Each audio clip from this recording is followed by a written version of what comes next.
The Adventures of Robin Hood, an enchanting tale of bravery, kindness, and friendship. Once upon a time, deep within the heart of ancient England, there stood a vast and whispering forest called Sherwood. Its trees were tall and proud, their emerald leaves dancing with the wind. Hidden beneath their shade lived a young man named Robin Hood, who, at only 18 years old, had already become a master of the bow and arrow. He was swift, clever, and had a heart full of kindness. Robin was not like the lords and nobles who ruled the land with gold and greed. He had a special gift, the courage to stand up for those who could not protect themselves. With every arrow he drew, he dreamed of justice, and with every step he took, he wished for peace in the kingdom. One sunny morning, a royal announcement echoed through the nearby villages.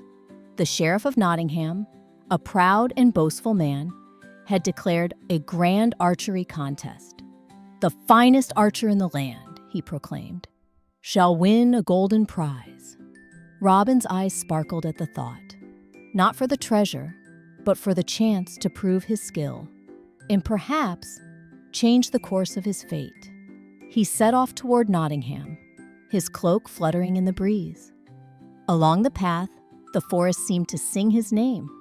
Birds chirped above, and squirrels leapt from branch to branch as if cheering him on. But the road was not easy. In the shadows, he met men who wished to rob him. With calm and quick thinking, Robin escaped, choosing not to fight unless truly necessary. He vanished into the woods, where he decided to stay until the land was safer for all. Days turned into months, and months into more than a year. During this time, Robin created a new life among the trees.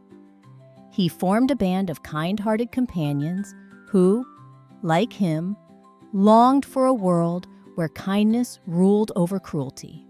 Together, they shared what they had, gave to the poor, and protected the weak. Though they had little, their laughter echoed louder than gold coins could ever ring. The sheriff, furious that Robin continued to outsmart him, promised a reward to anyone who could capture the young outlaw. But not everyone saw Robin as a criminal. In fact, many people admired him, especially those he had helped. Some of the sheriff's own men secretly warned Robin of danger, for they, too, believed in his cause. One day, while crossing a wooden bridge deep in the forest, Robin met a tall and strong man named Little John. Despite his name, John was nearly as tall as the tallest tree in Sherwood. The two challenged each other to a friendly duel with wooden staffs. They laughed and stumbled, splashed and spun, until at last, both men fell into the river, soaked and smiling. From that moment, they became the best of friends. Little John would go on to be Robin's most trusted ally. As time passed, the group grew.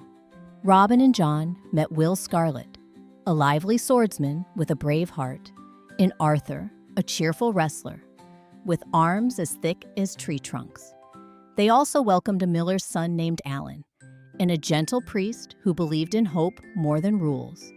Each of them brought something special to the group, and together, they made the forest feel like home. One chilly morning, while wandering through the woods, they came across a knight wearing silver armor. His shoulders were slumped, and sorrow dimmed his eyes.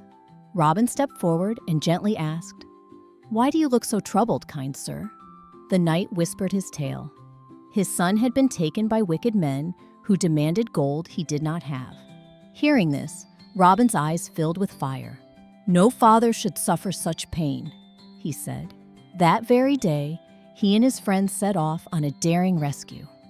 After days of careful planning and brave actions, they returned the boy safely to his father's arms. The knight wept with joy, thanking Robin with a quiet promise to always speak of his courage. Seasons passed, and peace returned to the forest. One evening, a royal messenger named Richard Partington arrived. He brought with him a letter sealed with golden wax and a message from Queen Eleanor herself. "Robin Hood," the messenger announced. Her Majesty invites you to a grand tournament at King Henry's castle. She has heard of your skill and bravery and wishes to see it with her own eyes. Robin accepted with honor. Alongside Will Scarlet and Alan, he traveled through valleys and hills, past rivers and stone towers, until at last they reached the shimmering castle gates. There, they were welcomed with music and cheer. The tournament was magnificent. Banners danced in the wind, and people from all corners of the land gathered to watch. When the final arrow flew, swift and true, it was Robin Hood who struck the center of the target. The crowd gasped in awe. The king stood and clapped. "Truly," he said, "this is the finest archer in the realm." Robin bowed humbly and accepted his prize, but his heart still belonged to the forest. And so, after a few days, he returned with his companions to Sherwood. Sometime later, word of Robin's honor reached King Richard, the Lionheart himself. Curious, the king rode into Sherwood, disguised as a traveler. Robin welcomed him warmly, offering food and laughter under the soft shade of trees. On a blanket of white linen, they shared a feast of roasted nuts, berries, and warm bread. Birds sang above as sunlight filtered through the leaves. After the meal, the king laid back on the grass, smiling like a child. He felt peace he had not known for years. The next morning, King Richard revealed his true identity. Robin and his friends knelt in surprise, but the king simply smiled. "You have shown me the true spirit of England," he said, "not in riches, but in kindness and courage." He invited them to the royal palace, where they spent a joyful week. But Sherwood was their true home, and soon they returned to the forest they loved so dearly. And so, Robin Hood and his band of friends lived out their days beneath the whispering trees, helping others, sharing what they had, and reminding the world that even in the darkest woods, the light of kindness could always shine.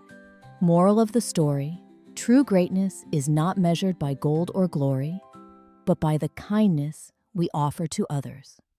Be brave, be kind, and always stand up for what is right.